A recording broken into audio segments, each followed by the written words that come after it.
عفیفہ اپنی کسی سہیلی سے ملنے جا رہی تھی۔ انابیہ بھی ان کے ساتھ ہو لی۔ وہ آج کم سے کم شہرام کا سامنا کرنا چاہ رہی تھی۔ 2-2.5 گھنٹے بعد ان کی واپسی ہوئی تھی۔ علیزہ آج بھی نہیں آئی پھپھو؟ انابیہ نے چھوٹتے ہی استفسار کیا۔ آئی ہے بیٹا، شاید بابا جان کی اسٹڈی سے کوئی کتاب لینے گئی ہے۔ تم بیٹھو میرے پاس، میں نذیرہ کو بھیج کر بلواتی ہوں اسے۔ نائمہ پھپھو نے اپنے قریب اس کے بیٹھنے کی جگہ بنائی۔ 1 منٹ پھپھو، میں علیزہ کو لے کر آتی ہوں۔ وہ فوراً علیزہ کی تلاش میں نکلی۔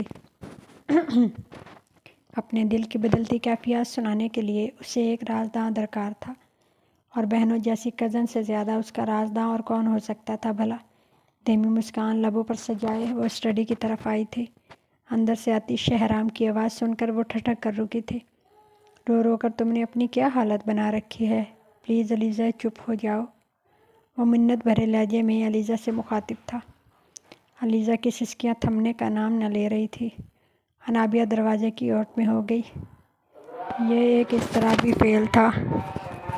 پتہ نہیں وہ شہرام کا سامنا نہ کرنا چاہ رہی تھی یا پھر علیزہ کے یوں بری طرح رونے کا سبب دریافت کرنا چاہتی تھی۔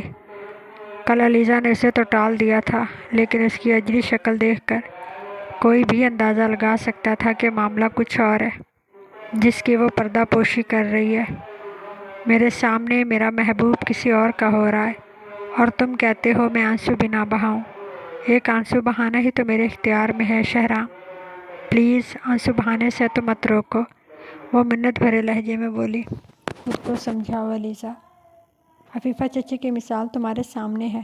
بغیر چاہت کے کسی کی زندگی کا حصہ بنا جائے تو اپنا آپ منوانے اور محبت پانے میں ایک عمر لگ جاتی ہے۔ عفیفہ چچی میں پھر بہت صبر، برداشت اور حوصلہ تھا۔ تم کبھی اتنا انتظار نہیں کر پاؤ گے، شہرام نے اسے سمجھانا چاہا تھا۔ تم کتنے سنگ دل ہو شہرام، یہ خواب تم نے خود میری آنکھوں میں سجائے تھے۔ جب میں اس راہ پر چل پڑی تو مجھے مثالیں دے کر سمجھانے چلے آئے ہو۔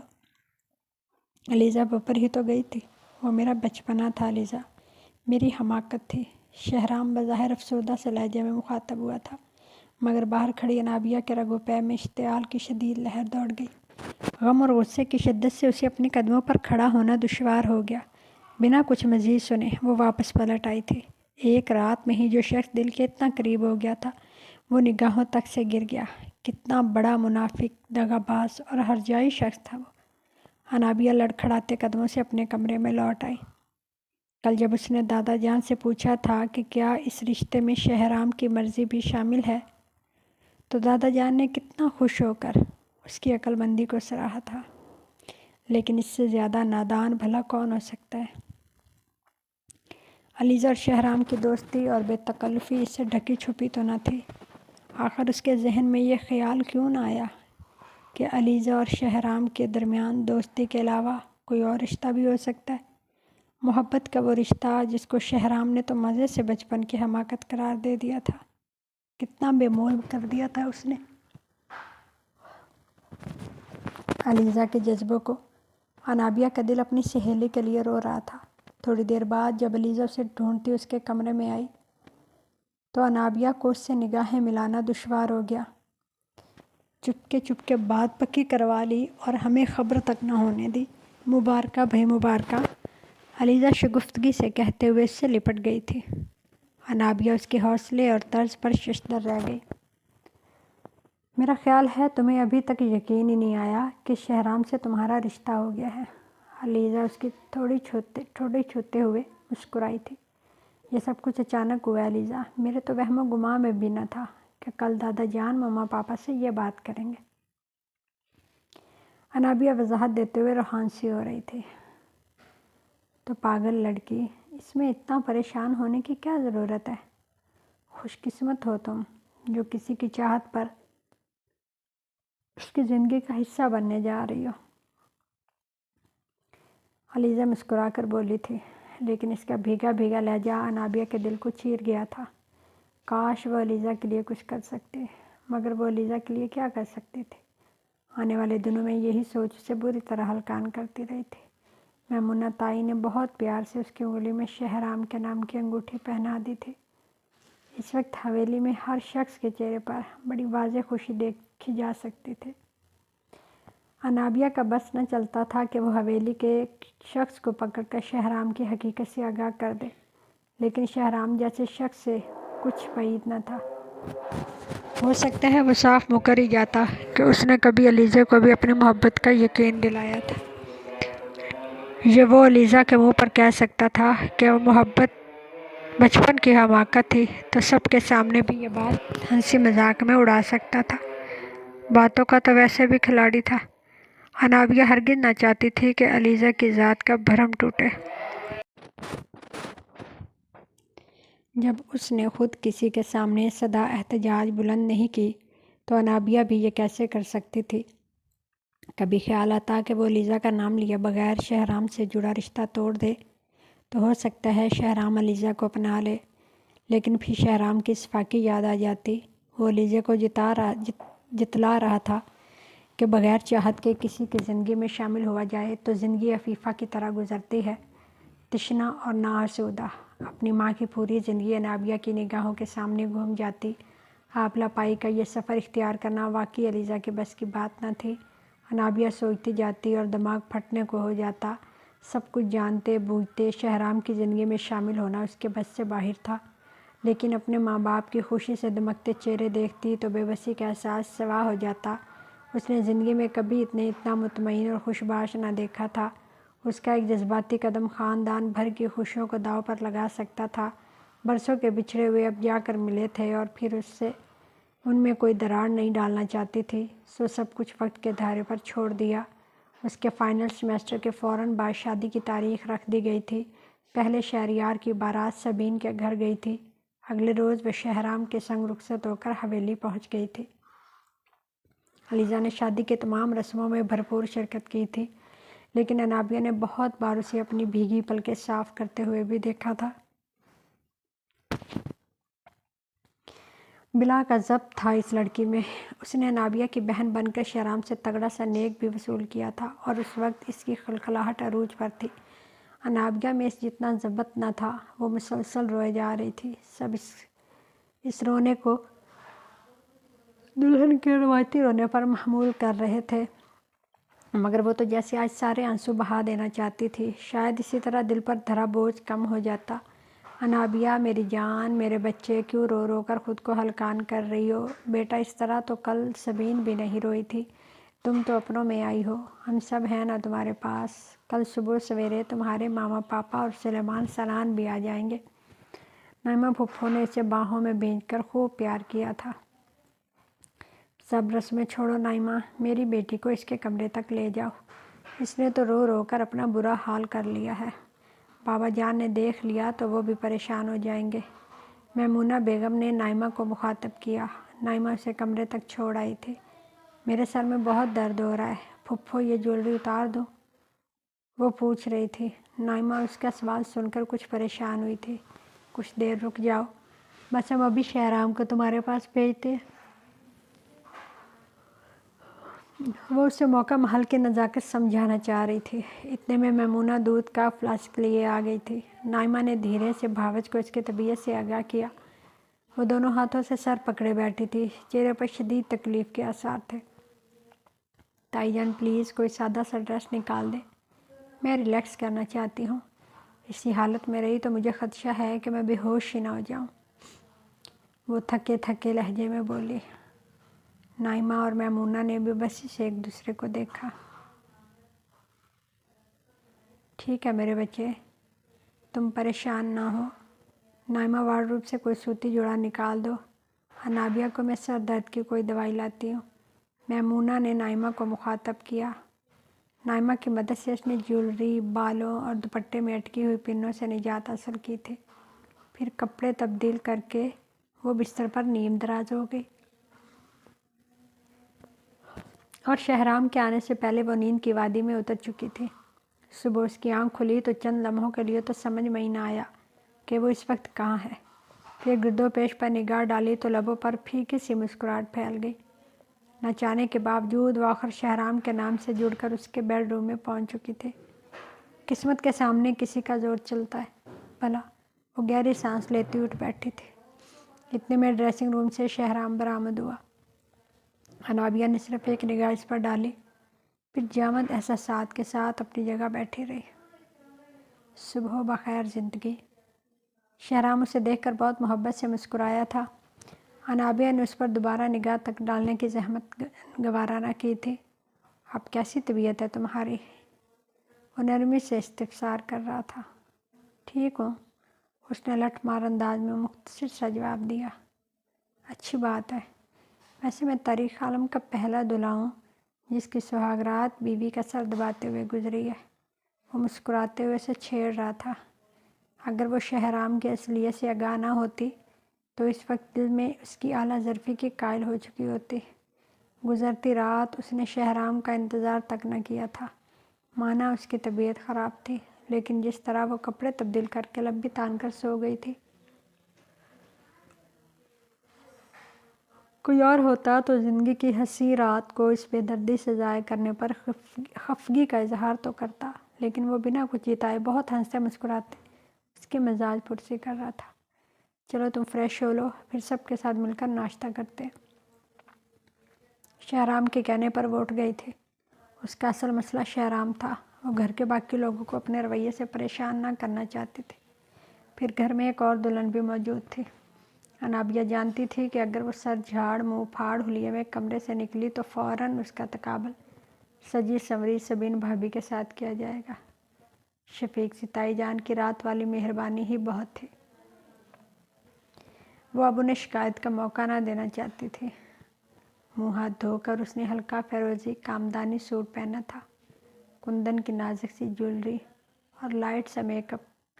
آئینہ گواہی دے رہا تھا کہ وہ بہت خوبصورت لگ رہی ہے۔ اگر وہ کمرے میں موجود اپنے شوہر کی آنکھوں میں جھانک لیتی تو گواہی کے لیے آئینے کی ضرورت نہ پڑتی۔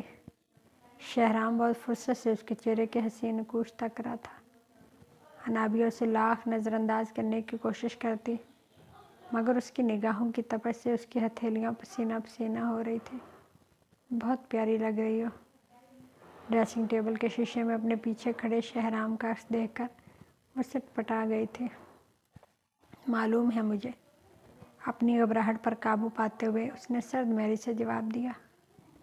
وہ بیڈ پر بیٹھ کر سینڈل پہننے لگی۔ Any problem? انابیہ تمہاری طبیعت ٹھیک ہے نا؟ شہرام اس کے سرد سپاٹ رویے پر قدرے الجھا تھا۔ یہ دلہنوں والی روایتی شرم نہ تھی، اس کا رویہ ناقابل فہم سا تھا۔ میں نے کہا نا ٹھیک ہے میری طبیعت، آئیں چلے ناشتے پر، سب انتظار کر رہے ہوں گے۔ انابیہ نے اسی سپاٹ سے لہجے میں شہرام کو مخاطب کیا۔ چلتے ہیں، پہلے اپنا رونمائی کا تحفہ تو لے لو۔ شہرام نے مسکراتے ہوئے بیٹھ کر سائڈ ٹیبل پر دھری مخملی ڈبیا اٹھائی تھی، پھر اس کے قریب بیٹھا تھا۔ انابیہ ٹھس مار انداز میں دونوں ہاتھ گود میں دھرے بیٹھے تھے۔ شہرام نے اس کا ہاتھ اپنے ہاتھ میں لیتے ہوئے نازک سی ڈائمنڈ رنگ اس کی انگلی میں پہنائی تھی۔ انگوٹھی پہن لینے کے بعد انابیہ نے یکلخت اپنا ہاتھ اس کے ہاتھ سے چھڑوایا تھا۔ تم مجھ سے کسی بات پر خفا ہو انابیہ؟ شہرام اس کے انداز پر ششدر رہ گیا تھا۔ انابیہ نے ایک کٹیلی نگاہ اس کے چہرے پر ڈالی۔ مجھے بھوک لگی ہے، میں ناشتہ کرنے جا رہی ہوں۔ شہرام کی بات کا جواب دیے بنا وہ اٹھ گئی تھی۔ شہرام نے ایک گہری سانس اندر کھینچی اور وہ پہیلیاں بوجھنے کا ہمیشہ سے ہی بہت شوقین تھا، لیکن جو پہیلی اسے اپنی شادی شدہ زندگی کی اولین صبح بوجھنی پڑ رہی تھی، دماغ میں دور دور تک اس کا کوئی ممکنہ جواب موجود نہ تھا۔ تم بہت خوش قسمت ہو انابیہ، سب تمہارے اپنے ہیں، تم سب کو اچھی طرح جانتی ہو، کوئی شرم جھجک یا گھبراہٹ نہیں ہے۔ میں تو بہت کنفیوز ہو رہی ہوں یار۔ ولیمے کی تقریب میں دلہن بنی سبین اس سے مخاطب تھی۔ شروع میں یہ شرم اور گھبراہٹ فطری ہے سبین بھابھی، کچھ وقت لگے گا، پھر آپ بھی سب میں گھل مل جائیں گے۔ اس نے سبین کو دوستانہ انداز میں تسلی دی۔ ہاں، کل شہریار بھی مجھے یہی سمجھا رہے تھے۔ شہریار کا ذکر آتے ہی سبین کے لبوں پر شرمگی مسکراہٹ پھیل گئی۔ چند لمحے پہلے سبین انابیہ پر رشک کر رہی تھی اور اب انابیہ کو اس کی قسمت پر جی بھر کے رشک آ رہا تھا۔ اس نے دل ہی دل میں سبین کی خوشیوں کے سدا قائم رہنے کی دعا کی تھی۔ شہرام ہرگز توقع نہ کر رہا تھا کہ آج بھی اس کی دلہن دھلے دھلائے چہرے کے ساتھ نیم دراز ملے گی۔ انابیہ نے شہرام کے قدموں کی چاپ سنی تو لحاف منہ تک تان لیا۔ کچھ لمحوں تک کمرے میں خاموشی چھائی رہی۔ وہ شاید فریش ہونے واش روم گیا تھا۔ ذرا دیر بعد کمرے میں کچھ کھٹر پٹر ہوئی تھی اور پھر دوبارہ خاموشی چھا گئی۔ انابیہ نے لحاف کا ذرا سا کونا چہرے پہ ہٹایا۔ شہرام جائے نماز بچھائے قبلہ رو کھڑا تھا۔ وائٹ کاٹن کے شلوار قمیض میں وہ رات کے اس پہر بھی کتنا فریش اور تر و تازہ لگ رہا تھا۔ جس انہماک سے وہ نماز پڑھ رہا تھا، انابیہ چند لمحوں کے لیے اس پر نگاہیں نہ ہٹا پائی۔ اور صرف حقوق اللہ کی ادائیگی سے کیا آتا ہے؟ انابیہ نے خود کو متاثر ہونے سے روکا تھا۔ شہرام نے پورے سکون سے نماز کی ادائیگی کی تھی۔ انابیہ کا خیال تھا کہ وہ کل کی طرح سے سوتا جان کر خود بھی سو جائے گا، لیکن یہ اس کی بھول تھی۔ مجھے علم ہے تم جاگ رہی ہو، سونے کی ایکٹنگ چھوڑو اور اٹھو، مجھے تم سے بات کرنی ہے۔ شہرام کی سنجیدہ سی آواز انابیہ کے کانوں سے ٹکرائی تھی۔ وہ بھی اپنی جگہ بے حس و حرکت پڑی رہی تو شہرام نے اس کا لحاف پکڑ کر کھینچا تھا۔ کیا بدتمیزی ہے شہرام، انابیہ ناگواری سے کہتی اٹھ بیٹھی تھی۔ بدتمیزی یہ نہیں، بدتمیزی وہ ہے جو تم کر رہی ہو۔ وہ خفگی سے گویا، مجھے نیند آ رہی ہے، سونا ہے مجھے۔ انابیہ کی بیزاری کا عجب ہی عالم تھا۔ تم مجھے مسلسل اوائڈ کر رہی ہو، کوئی مسئلہ ہے تو مجھے بتاؤ۔ انابیہ، یہ مسئلے بات چیت سے ہی حل ہوتے ہیں۔ وہ بہت تحمل مزاجی کا مظاہرہ کر رہا تھا۔ انابیہ نے ایک نگاہ اس کے خوبرو چہرے پر ڈالی۔ میں تو پہلے ہی تمہاری محبت میں غائل ہو چکا ہوں، یوں نگاہوں کے تیر تو مت چلاؤ یار۔ وہ بے بسی سے مسکرایا تھا۔ ایک تنفر بھری مسکراہٹ انابیہ کے لبوں پر پھیل گئی تھی۔ اگر میری جگہ کوئی اور ہوتا تو یہی سمجھتا کہ تم اس شادی پر راضی نہیں تھی اور تمہیں زبردستی اس بندھن میں باندھا گیا ہے، لیکن میں جانتا ہوں کہ یہ رشتہ 100% تمہاری مرضی سے طے ہوا ہے، پھر اس طرح بیہیو کیوں کر رہی ہو؟ آپ غلط سمجھ رہے تھے شہرام، میں اس رشتے کے لیے قطعاً راضی نہ تھی۔ آپ کی زندگی کا حصہ بننے کے لیے مجھے اپنے دل پر جتنا جبر کرنا پڑا ہے، آپ اس کا تصور تک نہیں کر سکتے، وہ سفاکی سے بولی تھی۔ شہرام اس کی بات سن کر پونچھکا رہ گیا تھا۔ تم جانتی ہو تم کیا کہہ رہی ہو؟ وہ اس بات پر یقین کرنے کو تیار نہ لگتا تھا۔ سچ ہی کہہ رہی ہوں۔ شہرام اس کے چہرے پر بکھری اذیت دیکھ کر انابیہ کے دل میں ٹھنڈک سی اتری تھی۔ اگر تم اس رشتے پر راضی نہیں تھی تو ہاں کیوں کی تھی؟ کسی نے گن پوائنٹ پر تو مجبور نہیں کیا تھا تمہیں۔ وہ غصے سے لب بھینچے استفسار کر رہا تھا۔ بعض اوقات اپنوں کی محبت آپ سے وہ کام کروا لیتی ہے جو شاید کوئی گن پوائنٹ پر بھی نہیں کروا سکتا۔ اس بار انابیہ تھکے تھکے لہجے میں بولی تھی۔ تمہیں میری زندگی کے ساتھ یہ مذاق کرنے کی جرت بھی کیسے ہوئی؟ شہرام بھینچے بھینچے لہجے میں چیخا۔ شہرام کے تیور دیکھ کر ایک لمحے کو تو انابیہ کا دل بھی پسلیوں میں زور سے دھڑکا تھا، مگر وہ چہرے کو بے تاثر رکھنے میں کامیاب ہو گئی تھی۔ کچھ لمحوں تک شہرام اسے قہر بار نگاہوں سے تکتا رہا، پھر اس نے اپنا سر دونوں ہاتھوں میں گرا لیا تھا۔ اسے یوں بے سکونی دے کر انابیہ کے رگوں پہ میں سکون اترا تھا۔ تو شہرام صاحب، آپ لیزے کو میری ماں کی مثال دیتے ہوئے سمجھا رہے تھے کہ بغیر چاہت کے کسی بھی زندگی کا حصہ بنا جائے تو زندگی کتنی ناآسودہ اور غیر مطمئن گزرتی ہے۔ اب یہی ناآسودہ زندگی آپ کو جینی پڑے گی۔ میں اپنے بڑوں کو ذہنی اذیت سے بچانا چاہتی تھی، اس لیے ان کے سامنے آپ کی اصلیت نہ کھول پائی۔ جس طرح یہ رشتہ جوڑنا میری مجبوری تھی، ویسے یہ رشتہ نبھانا آپ کی مجبوری ہے شہرام۔ زہرخند مسکراہٹ چہرے پر سجائے دل ہی دل میں اس سے مخاطب تھی۔ تم سو سکتی ہو۔ کچھ دیر کی خاموشی کے بعد شہرام سپاٹ سے انداز میں اس سے مخاطب ہوا۔ انابیہ پھر سے لحاف میں گھس کر سونے کی کوشش کرنے لگی تھی۔